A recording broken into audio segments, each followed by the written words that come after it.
నేను వాస్తవంలో మీకు క్రిస్మస్ సందేశం గురించి నేను అందించట్లేదు, కానీ the grace is the gift of Jesus Christ for you through the Holy Spirit. యేసుక్రీస్తు మనకు ఇచ్చిన బహుమానం కృప. ఆ కృప పరిశుద్ధ ఆత్మ ద్వారా మనందరికీ కూడా అనుగ్రహించబడుతుంది. యేసయ్య ఈ లోకమునకు రావటం వలన మనకు దొరికినది కృపా సత్యం. బైబిల్ గ్రంథం సెలవిస్తుంది, the truth and grace came through Jesus Christ. కృప అనేది మనం ముందు ఉన్న జీవితంలో, మన కష్టములో, నష్టములో, బాధలో కొనసాగించుటకు దేవుడు ఇచ్చేదే కృప. మర్సీ, కనికరం అంటే మనం పాత జీవితంలో మన చేసిన పాపముల్ని కనికరించి క్షమించేది కనికరం. దాన్ని మర్సీ అంటారు. కానీ కృప అనేది మనం ఒక నూతనమైన ప్రారంభించుటకు దేవుడు అనుగ్రహించే ఒక వాత్సల్యమే కృప. మనం చూస్తున్నాము, నీళ్ళు ఎప్పుడు కూడా లోతైన ప్రాంతంలోనే పరిగెత్తి, అలాగనే దేవుని కృప కూడా ఎవరు హృదయం చాలా తగ్గింపుతో ఉంటుందో వారికి మాత్రమే దేవుని కృప వస్తుంది. మనసులో హెచ్చింపైన ఆలోచన ఉన్నప్పుడు దేవుని కృప మన యొద్దకు రాదు. నీళ్ళు పారే నీళ్ళు కొండ మీద ప్రవహించదు, కొండ నుండి లోతైన ప్రాంతంలోనే ప్రవహిస్తుంది. మన హృదయం ఎప్పుడైతే తగ్గింపు కలిగి ఉంటామో దేవుని కృప మనకు అనుగ్రహించబడుతుంది. దేవుని కృప చేత మనకున్న సమస్యలు అన్నిటినీ భరించుటకు పరిశుద్ధ ఆత్మదేవుడు తన కృపనే మనందరికీ అనుగ్రహిస్తున్నారు. నేను ఒక 5 విషయాలని మీతో పంచుకుంటాను. మీరు పరిశుద్ధ ఆత్మకు ఆలయముగా ఉండుటకు పిలువబడ్డారు. ఈ క్రిస్మస్ సమయంలో మనల్ని మనం పరిశీలన చేసుకోవలసింది. నేను పరిశుద్ధ ఆత్మకు ఆలయముగా ఉండుటకు నేను పిలువబడ్డాను. పరిశుద్ధ ఆత్మ దేవునికి మీరు ఆలయముగా ఉన్నప్పుడు పరిశుద్ధ ఆత్మ దేవుడు మీలో ఉండి మీకు కలుగుతున్న ప్రతి ఒక్క బాధనే, వేదననే మీరు మాత్రమే అనుభవించట్లేదండి. మీలో ఉండి పరిశుద్ధ ఆత్మ దేవుడు కూడా మీ బాధనే, వేదననే, కష్టంనే భరించటమే కాక ఆయన సమస్తంని అనుభవిస్తున్నారు. మీరు మాత్రమే ఏడవట్లేదు, మీరు మాత్రమే నొప్పిని అనుభవించట్లేదు. మీలో ఉన్న పరిశుద్ధ ఆత్మదేవుడు కూడా సమస్తమునే మీతో పాటు ఆ హ్యూమిలియేషన్, మిమ్మల్ని అవహేళన చేయటం, మీకు కలిగే బాధలంతా కూడా పరిశుద్ధ ఆత్మదేవుడు భరిస్తున్నారు. రెండవదిగా మీరు యేసుక్రీస్తుని ప్రతిఫలించుటకు you are called to be an representative of Jesus in your family. మీ కుటుంబంలో యేసయ్యకు ప్రతినిధిగా ఉండటకు పిలువబడ్డారు. మీరు యేసయ్య ప్రతినిధి మీ కుటుంబంలో. యేసయ్య ఎలాంటి దేవుడు? సహనం, ఓర్పు, దీర్ఘశాంతం, ప్రేమ, దయాళత్వం, క్షమించే మనసు, ప్రేమించేవారు. యేసయ్య ఆయనని రిప్రజెంట్ చేయుటకు, ఆయన ప్రతినిధిగా మీ కుటుంబంలో ఉండమని చెప్పి మిమ్మల్ని పిలిచి ఉన్నారు. బైబిల్ గ్రంథంలో లూయిస్ అనబడిన ఒక తల్లి, ఆమె కుమార్తె యునీకా, ఆవిడ ఒక గ్రేకురాలుగా ఉండి ఒక యూదుని ఆవిడ యూదురాలుగా ఉండి ఒక గ్రేక మనిషిని పెళ్లి చేసుకున్నారు. అనగా దేవుని ఎరిగిన బిడ్డ, దేవుని ఎరగని ఒక వ్యక్తిని పెళ్లి చేసుకున్నారు. ఆయన గురించి ఆయనకు భయభక్తి లేదు, దేవుని గురించి ఏమీ లేదు. కానీ అమ్మమ్మ, తల్లి ఇద్దరు కలిసి వాళ్ళకి పుట్టిన బిడ్డ తీమోతిని ఎలా పెంచారంటే, ఆనాడు పౌల పోస్తుడు ఆ ప్రాంతంలోకి వచ్చినప్పుడు తీమోతిని తనతో పాటు, నాతో పాటు సేవకు తీసుకువెళ్తాను అని చెప్పి ఆశతో తీసుకువెళ్ళే అంత భయభక్తితో బిడ్డనే పెంచారు. కుటుంబంలో యేసయ్యకు ప్రతినిధిగా ఉండటం అనేది అది ఆశీర్వాదకరం. ఒకవేళ యునీకా భర్త దేవునికి ఇష్టమైన వ్యక్తి కాదు, దేవుని ఇష్టపడేవారు కాదు, దేవుని యందు విశ్వాసం లేదు, దేవుని ఎరగని ఒక సమాజం నుండి వివాహం చేసుకున్నాడు. వివాహం చేసుకుంది యూనికి. కానీ జీవితంలో కుటుంబం కట్టుకుంది, బిడ్డ జీవితంని దేవుని కొరకు గొప్పగా పెంచింది. You are called to be the disciple of Jesus Christ in your church. మీ సంఘంలో యేసయ్యకు మీరు శిష్యులుగా ఉండుటకు పిలువబడ్డారు. అదే యేసయ్య కోరుకుంటున్నారు. యేసయ్య దేవుని సేవకులకు ఇచ్చిన ఆజ్ఞ ఏంటంటే, మీరు నేను మీకు బోధించిన వాటిని వారికి బోధించి వారిని నాకు శిష్యులుగా చేయండి అన్నారు. అయితే దేవునికి కావలసినంతా కూడా మనం ఆయనకు శిష్యులుగా ఉండాలని యేసయ్య ఆశపడుతున్నారు. బైబిల్లో మనం చదువుతున్నాము, ఒక స్త్రీ ఉన్నారంట, 8 సంవత్సరాలు మాత్రమే భర్తతో కాపురం చేసింది. భర్త చనిపోయారు, విధవరాలైన ఆ కాలం నుండి 84 వయసు వరకు దేవుని మందిరంలో రేయింబగలు ఉపవాసం ఉండి ప్రార్థన చేస్తా. ఆయన ఎప్పుడైతే యేసు ప్రభు బాలుడుగా ఉన్నప్పుడు 9వ రోజు ఆ మరియా యోసేపు దేవాలయమునకు తీసుకొచ్చారో, అక్కడ పరిశుద్ధాత్మ చేత నడిపించబడి రక్షకుడిని కల్లారా చూసింది. ఆమె వెళ్ళి ప్రజలందరికీ కూడా రక్షకుడు జన్మించారనే సత్యంని ఎవరెవరైతే ఏ రక్షకుడు కొరకు వేచి ఉన్నారో వారందరికీ కూడా శుభవర్తమానంని తెలియపరిచింది. యేసయ్య మిమ్మల్ని పిలిచింది ఆయనకు శిష్యులుగా ఉండాలి. ఈ రక్షకుని సత్యంని, ఈ రక్షకుడు మరలా న్యాయాధిపతిగా వస్తున్నారన్న సత్యంని మనం అందరూ కూడా బయటకు వెళ్ళి చెప్పుటకు యేసయ్య పిలిచారు. You are called to be an ambassador in your locality and in your society. యేసయ్య మీ సమాజంలో, మీరున్న ప్రాంతంలో మిమ్మల్ని ఒక అంబాసిడర్, రాయబారులుగా పిలిచి ఉన్నారు. దోరక అనబడిన ఒక స్త్రీ ఉండేది. ఆ స్త్రీ హెలనైట్స్ అంటారు. గ్రేక మనుషులందరూ కూడా వాళ్ళు హీబ్రూ భాష మాట్లాడతారు, కానీ వాళ్ళు వేరుగా ఉండేవారు. అలాంటి ఒక స్త్రీ యేసు ప్రభుని హృదయంలో చేర్చుకొని ఆమె ఏం చేసిందంటే, ఆ ప్రాంతంలో ఉన్న విధవరాండ్రులందరికీ కూడా బట్టలు కుట్టించటం, పేదవాళ్ళకి సహాయం చేయటం, ఇలాంటి పని చేసేది. అయితే ఆమె ఊహించలేని రీతిలో మరణించింది. అప్పుడు పేతురు అనబడిన దేవుని సేవకుడిని అక్కడ తీసుకొస్తే ఆ విధవరాండ్రులందరూ కూడా ఏడుస్తా, ఆమె వాళ్ళకి కుట్టించిన బట్టలంతా చూపిస్తా, ఆమె గొప్పతనం గురించి వాళ్ళకి చెప్తా ఉన్నారు. అప్పుడు యేసయ్య ఇచ్చిన అభిషేకంని, కృపావరంని బట్టి ఆ కుమార్తెని పేతురు సజీవంగా తీసుకొచ్చారు, బ్రతికించారు. ఆమె సంపాదించుకున్న పేరు ఏంటంటే సహాయకురాలు. ఆమె అందరికి సహాయం చేసేదంట. మీరు ఉన్న లొకాలిటీలో, మీరు ఉన్న సొసైటీలో మీరు ఎంత గొప్పవారు అని చెప్పి ప్రజలకు కూడా తెలియాలి. యేసయ్య చెప్పారు, let your light shine before men that your heavenly father's name will be glorified. మీరు ఎప్పుడైతే మీ వెలుగుని ప్రజల ఎదుట ప్రకాశింప చేస్తున్నారో, పరలోకం నుండి చూస్తున్న మీ పరలోకపు తండ్రి నామం మహిమపరచబడుతుందంట. మనం మంచి క్రియలు చేయటం, ఇతరులకు సహాయం చేయటం, కష్టంలో ఉన్న వాళ్ళని ఆదరించుటకు మనం పిలువబడ్డాం. You are called to be aroma of Jesus Christ in your work place. మీరు పనిచేస్తున్న చోట్లో మీరు దేవునికి సువాసనగా పిలువబడ్డారు. మీరు యేసుక్రీస్తుని సువాసనగా ప్రజలు తెలుసుకునేటట్లుగా సువాసనని మనం చూడలేం, కానీ అనుభవించగలుగుతాం.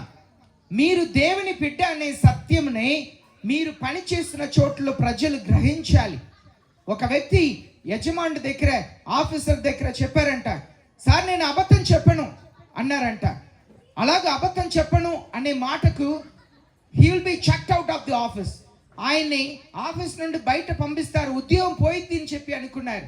కానీ ఆ యజమానుడు మనసులో పెట్టుకున్నారంట, ఒకరోజు ఒక ప్రత్యేకమైన చాలా బిగ్ ప్రాజెక్ట్, ఒక పెద్ద పని వచ్చిందంట. దానికి నమ్మకమైన వారు కావాలన్నప్పుడు ఆఫీస్ నుండి ఆయన్ని పిలిచారంట. Because he was a Christian. నేను అబద్ధం చెప్పను అని ఇలాంటి ఒక వ్యక్తి నా ఆఫీస్లో ఉండటం గర్వపడుతున్నాను.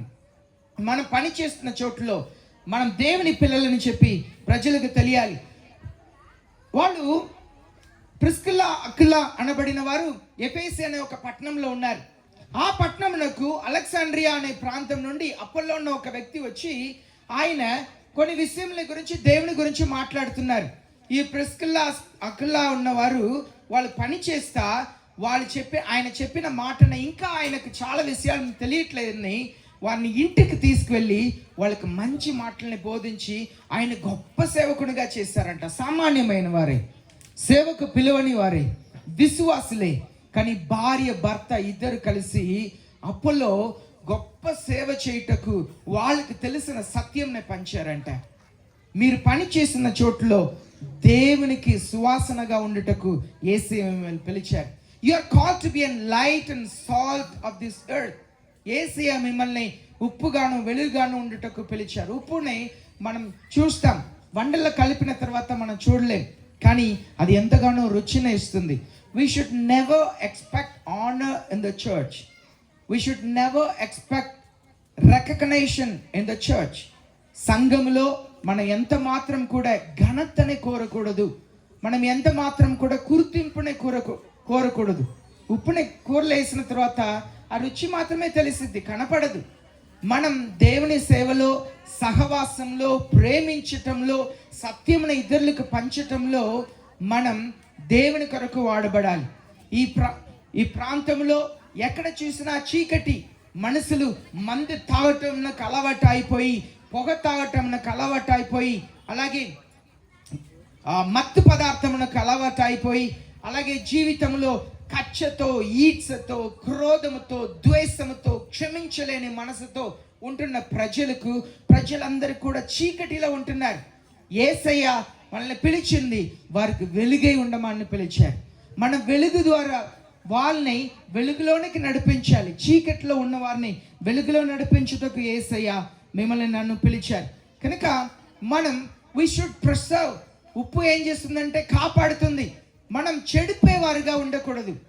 ఆ ఉప్పు ప్రిసర్వ్ చేయాలి, వస్తువుల్ని పదనపడుతుంది, చాలా ఉపయోగకరంగా ఉండుటకు, చాలా దినములు ఉండుటకు భద్రపరుస్తుంది. మనం కూడా అలాంటి సంఘంని భద్రపరచాలి.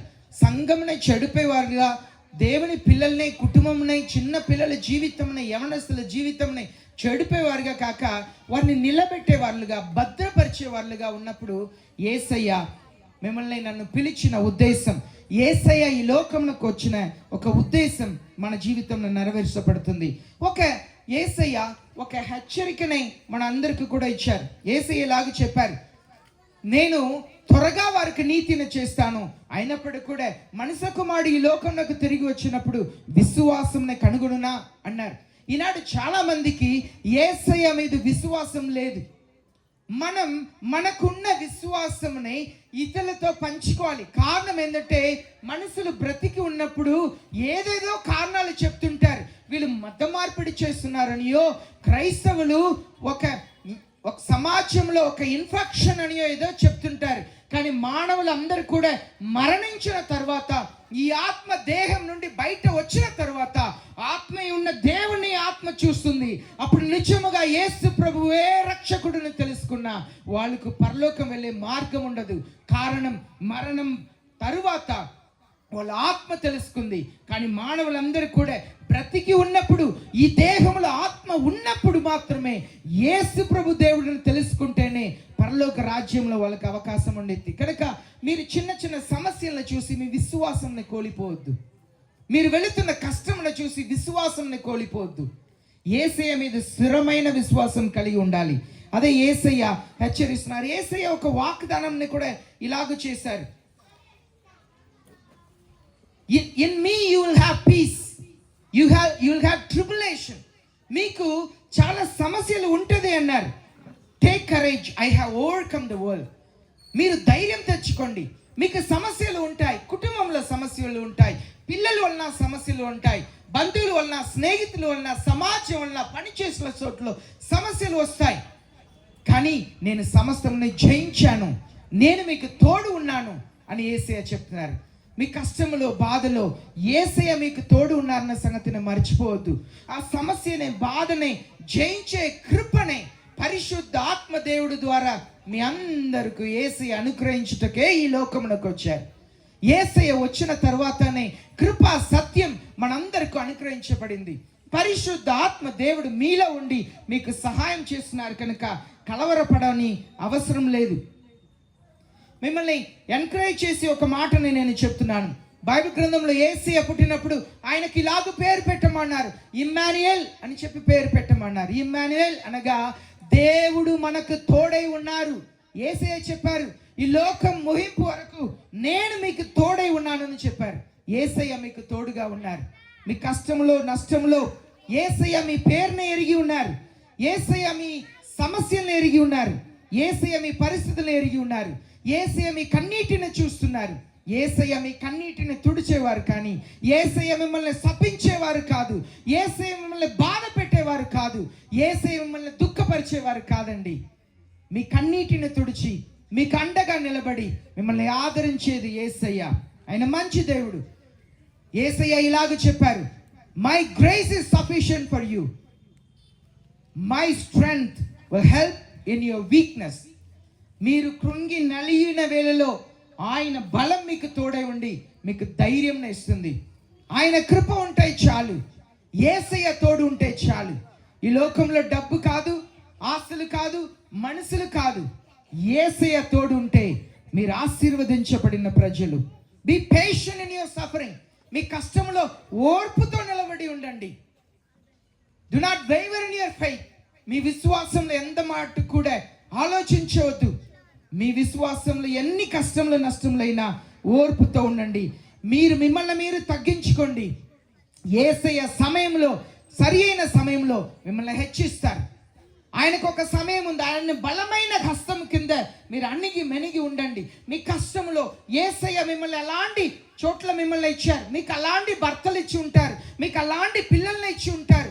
మీరు చాలా కష్టంలో అనుభవిస్తూ ఉండవచ్చు. మీకు అలాంటి అత్తగారు మామగారిని ఇచ్చి ఉంటారు, అలాంటి తోపుట్లను ఇచ్చి ఉంటారు. మిమ్మల్ని ద్వేషించే వాళ్ళని, మిమ్మల్ని బాధ పెట్టేవారిని యేసయ్య ఇచ్చి ఉంటారు.